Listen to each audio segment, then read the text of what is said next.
मीरपुर नाम के छोटे से गांव में संध्या, पुष्पा और रागिनी नाम की 3 बहनें रहती थी। उनके माता पिता का देहांत अभी कुछ वर्ष पहले एक भूकंप हादसे में हो गया था। इसके बाद वो तीनों बहनें बिल्कुल अकेली हो गई। अपने माता पिता के चले जाने के बाद उनकी बड़ी बहन रागिनी ने ही उन दोनों को संभाला। रागिनी की उम्र भी अभी सिर्फ 16 वर्ष ही थी और वो ज्यादा पढ़ी लिखी भी नहीं थी। इसलिए उसे घर का खर्च चलाने के लिए जो भी छोटा मोटा काम मिल रहा था वो उसी को करके अपनी दोनों बहनों के लिए 2 वक्त की रोटी कमा रही थी। दीदी, बाहर तो देखो, दिवाली की कितनी रौनक लगी है और हम लोगों के घर में खाने को 2 वक्त की रोटी भी नहीं है। 1 महीने से हम सादे चावल खाकर ही बिता रहे हैं। क्या हम लोगों को कभी अच्छा खाना नसीब नहीं होगा? क्या हम कभी बाकी लोगों की तरह दिवाली नहीं मना पाएंगे? अरे तू ऐसा क्यों सोचती है पगली? इंसान का समय सदा एक जैसा थोड़ी ना रहता है। अगर आज हमारे जीवन में दुख लिखा है तो कल सुख भी जरूर आएगा।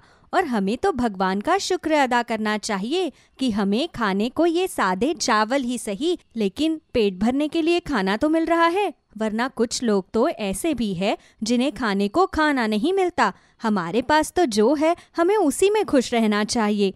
लेकिन दीदी, बाहर देखो, सब लोगों ने अपने घरों को किस तरह सजाया हुआ है। सभी के घरों के बाहर लड़ियाँ लगी है और हमारे सामने वाले घर में तो फूलों से कितनी अच्छी तरह से सजावट की गई है। काश इस दिवाली पर हमारा घर भी बिल्कुल ऐसा ही सजा होता। जब माँ और पापा जिंदा थे तब वो हर दिवाली पर घर को कितनी अच्छी तरह से सजाते थे। लेकिन जब से वो गए हैं तब से हमने कोई भी त्योहार ठीक से नहीं मनाया। उनका साया ही हमारे लिए बहुत था। पुष्पा की इन बातों से उसकी दोनों बहनों की आंखों में भी आंसू आ जाते हैं। तभी गली के कुछ बच्चे खेलते हुए उनके घर के बाहर आ जाते हैं। खेलते खेलते ही उनका ध्यान उनके घर के अंदर पड़ता है। तभी वो बच्चे उनके घर के अंदर आ जाते हैं। अरे ये क्या, कल दिवाली है और आप लोगों ने अभी तक घर को नहीं सजाया है। पुष्पा तो कह रही थी कि इस बार दिवाली पर आप अपने घर को बहुत अच्छी तरह से सजाओगे, लेकिन आपके घर में तो साज सजावट का कुछ सामान ही नहीं है। अरे चिंटू, तूने भी किसकी बात मान ली? इन गरीबों के घर पर खाने के लिए 2 वक्त की रोटी तो होती नहीं है। दिवाली की साज सजावट का सामान कहाँ से लाएंगे? ये लोग तो दिवाली के दिन भी चावल खाकर ही सो जाएंगे। तेरी जबान कुछ ज्यादा नहीं चलती? तुम्हें हमारे घर में आने के लिए बोला किसने? अभी के अभी यहाँ से निकल, वरना मुझसे बहुत मार खाएगा तू। कोई बात नहीं पुष्पा, किसी की बातों पर इतना गुस्सा नहीं होते। लेकिन दीदी, आप इसे देखो तो, ये क्या बोल रहा है?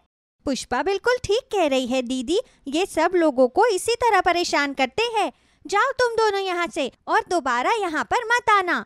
हाँ, तो तुम जैसे फटीचरों के घर पर आना भी कौन चाहता है? तुम्हारे घर जाकर कौन सा हमें खाने के लिए 56 भोग मिल रहे हैं जो हम तुम्हारे घर पर आएंगे? अपने घर के दरवाजों को जरा बंद करके रखो, क्योंकि जो भी तुम्हारे घर के बाहर से गुजरता है तुम्हारा घर देखकर उसका मूड खराब हो जाता है। चलो चिंटू, चलते हैं यहाँ से। ये सब बातें बोलकर वो दोनों वहाँ से चले जाते हैं। लेकिन उनकी बातों से उन तीनों बहनों को बहुत ठेस पहुँचती है। संध्या और पुष्पा अभी 9 और 10 साल की ही थी, लेकिन रागिनी उनसे 6 साल बड़ी थी, इसलिए वो उनसे समझदार थी। उन्हें किसी की भी बातों का बुरा न लगे, इसलिए वो बार बार उन्हें समझाती रहती थी। अरे तुम दोनों भी ना छोटी छोटी बातों का बुरा मान जाती हो। चलो अब मैं ढाबे पर काम करने जा रही हूँ, तुम दोनों घर पर आराम से रहना। आज मैं ढाबे वाले भैया से बात करूंगी, शायद वो मुझे कुछ पैसे दे दे। वैसे भी मेरी पगार का समय हो गया है, मैं उनसे बात करूंगी। रागिनी काम के लिए ढाबे पर चली जाती है। उसकी पगार का समय भी हो गया था, इसलिए वो ढाबे के मालिक से अपने पगार के बारे में बात करती है। भैया, दिवाली आने वाली है और मेरी पगार का समय भी हो गया है, तो आज आप मुझे मेरी पगार दे दीजिए, तो मैं अपनी बहनों के लिए कुछ मिठाइयाँ और नए कपड़े खरीद कर ले आऊंगी। आज तो मेरे पास तुझे देने के लिए पैसे नहीं है। दिवाली है ना, तो घर में बहुत खर्चा हुआ है, इसीलिए मेरे पैसे वहीं लग गए।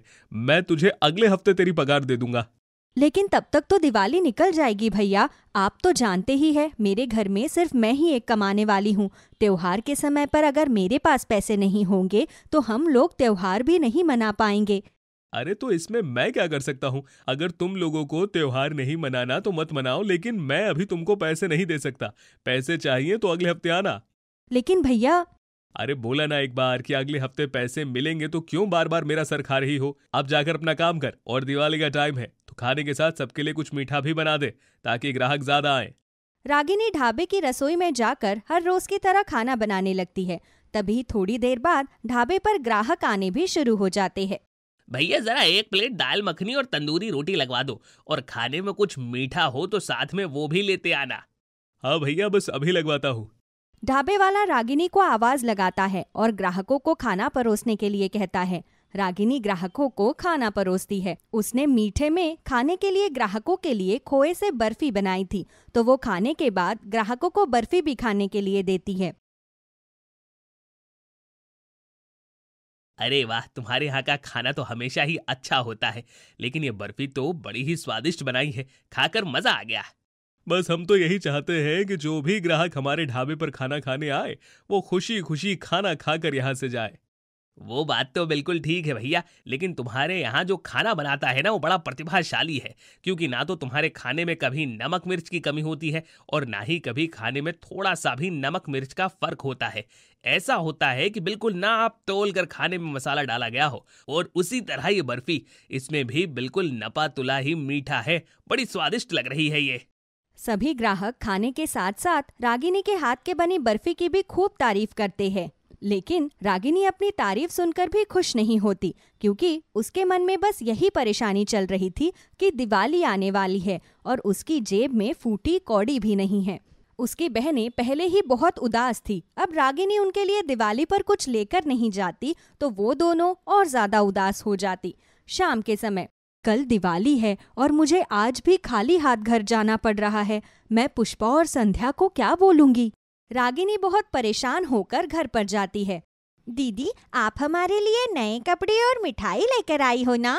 अरे ये भी कोई पूछने वाली बात है। आज तो दीदी को पगार मिली है, तो वो हमारे लिए मिठाइयाँ और कपड़े लेकर तो आई ही होगी ना। दिखाओ ना दीदी, आप हमारे लिए क्या क्या लेकर आई हो। मुझे माफ कर देना, लेकिन मैं तुम दोनों के लिए कुछ भी लेकर नहीं आ सकी, क्योंकि ढाबे वाले ने मुझे पैसे ही नहीं दिए। रागिनी की बात सुनकर उसकी दोनों बहनें बहुत उदास हो जाती है। तभी उनके घर पर सूट बूट पहना हुआ एक अमीर आदमी आता है। आप कौन है? मैंने आपको पहचाना नहीं। दरअसल आज मैं उस ढाबे पर खाना खाने गया था जहाँ पर आप खाना बनाती हैं। आज मैंने वहाँ पर आपके हाथ की खोए की बर्फी खाई। मुझे उस बर्फी का स्वाद बहुत पसंद आया।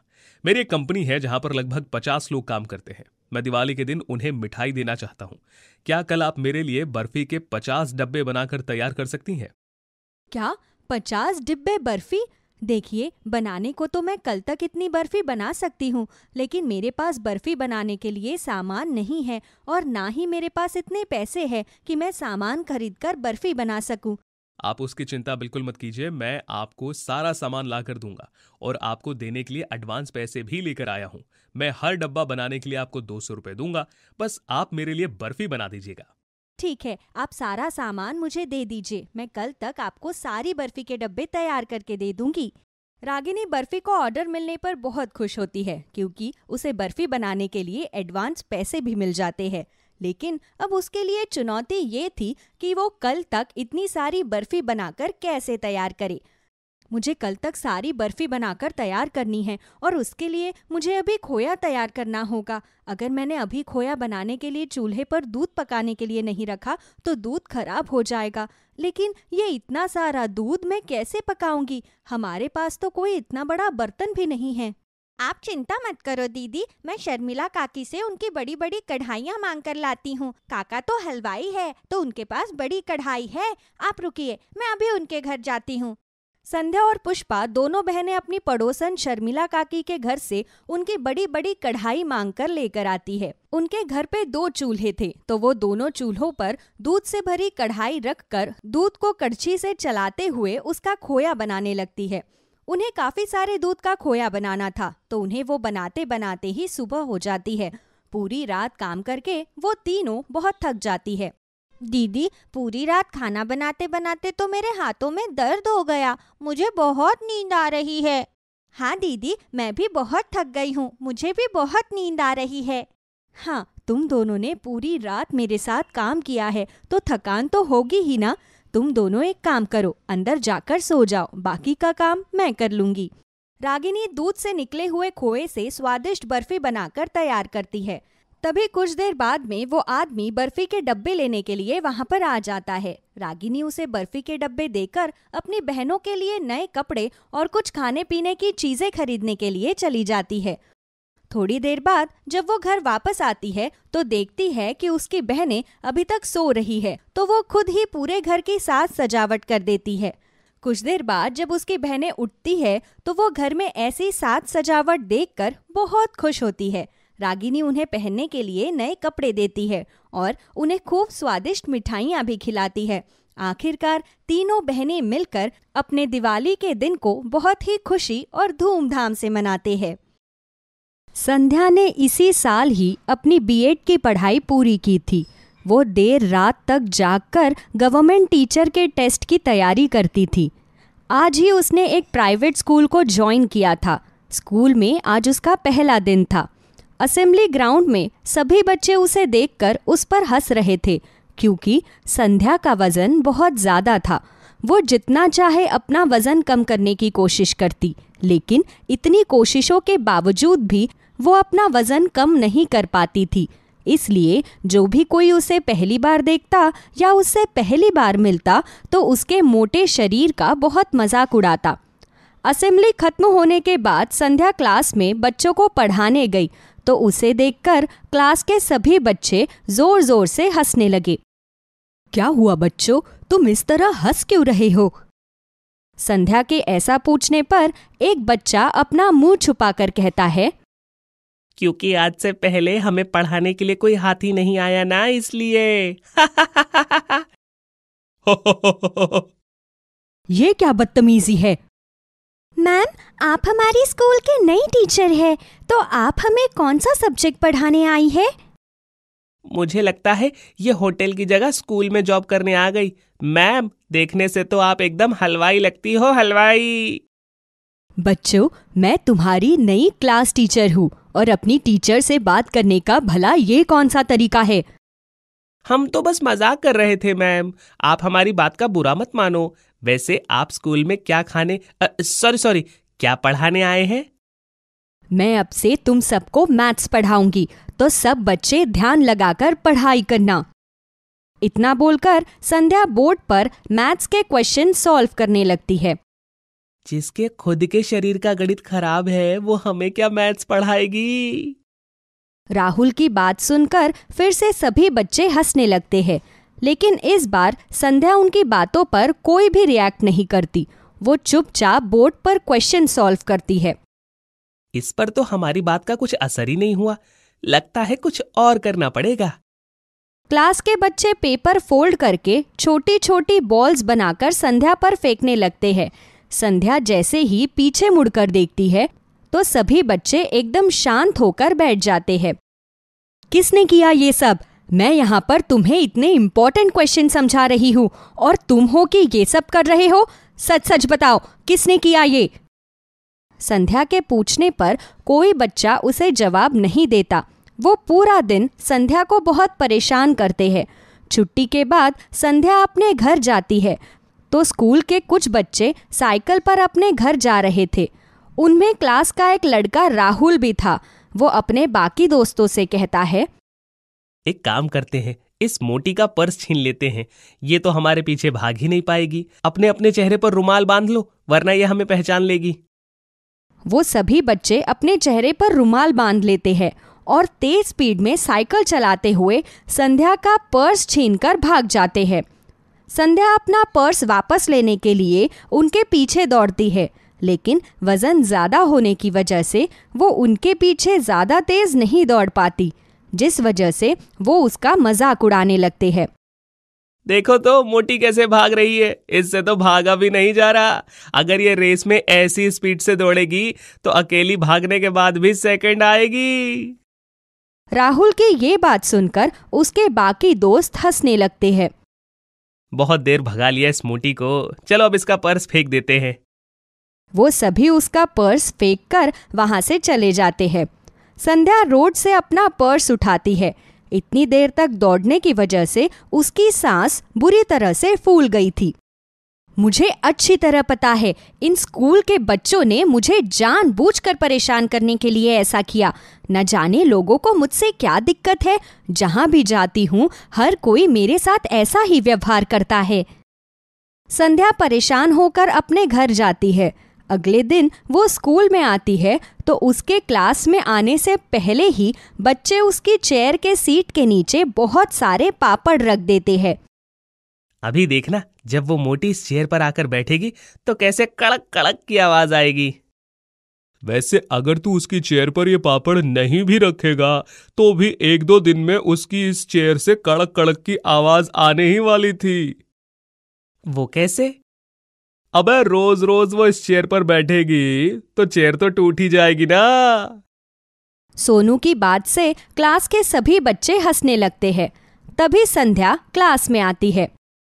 क्या बात है बच्चों, मैं कल क्लास में आई थी तब भी तुम लोग ऐसे ही हंस रहे थे, आज आई हूँ तब भी ऐसे ही हंस रहे हो।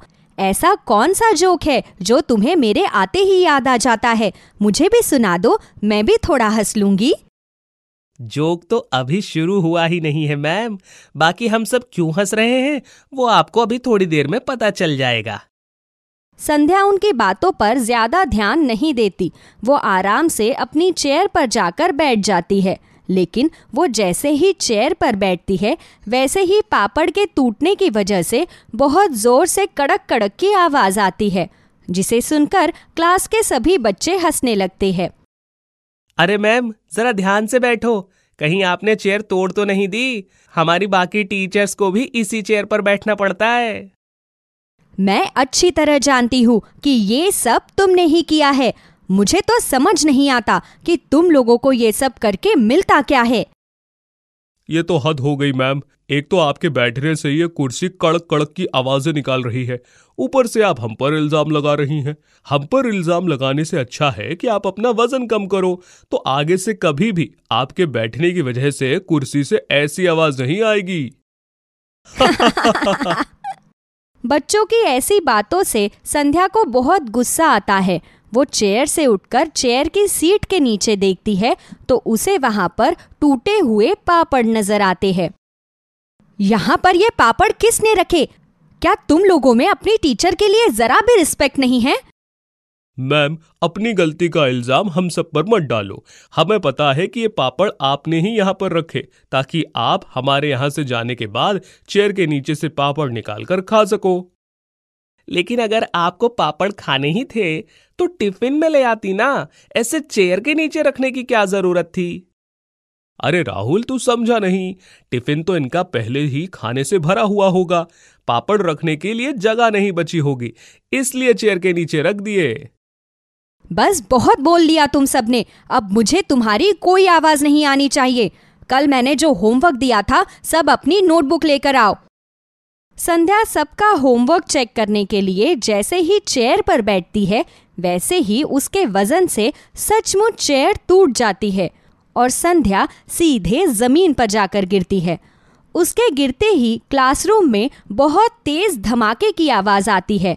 उस आवाज को सुनकर दूसरी क्लास में पढ़ा रही टीचर दौड़कर वहां पर आती है। क्या हुआ बच्चों, स्कूल में कोई बम विस्फोट हुआ है क्या? बम विस्फोट नहीं हुआ है, संध्या मैम अपनी चेयर से नीचे गिर गई हैं। ओह माय गॉड, आपको कहीं लगी तो नहीं संध्या मैडम? रेणु मैम सहारा देकर संध्या मैम को उठाने की कोशिश करती है, लेकिन संध्या मैम के वजन से रेणु मैम भी नीचे जमीन पर गिर जाती है। हे भगवान, आपका वजन तो सचमुच बहुत ही ज्यादा है। आपके वजन से मैं भी नीचे गिर गई। मुझे तो समझ नहीं आ रहा कि मैं अब आपको उठाऊं कैसे। मुझे माफ कर दीजिए मैम, आपको मेरी वजह से लग गई। मैं अपने आप खड़ी हो जाऊंगी, आप चिंता मत कीजिए। संध्या जैसे तैसे टेबल का सहारा लेकर उठती है, लेकिन उसे देखकर क्लास के सभी बच्चे बहुत जोर जोर से हंसने लगते हैं।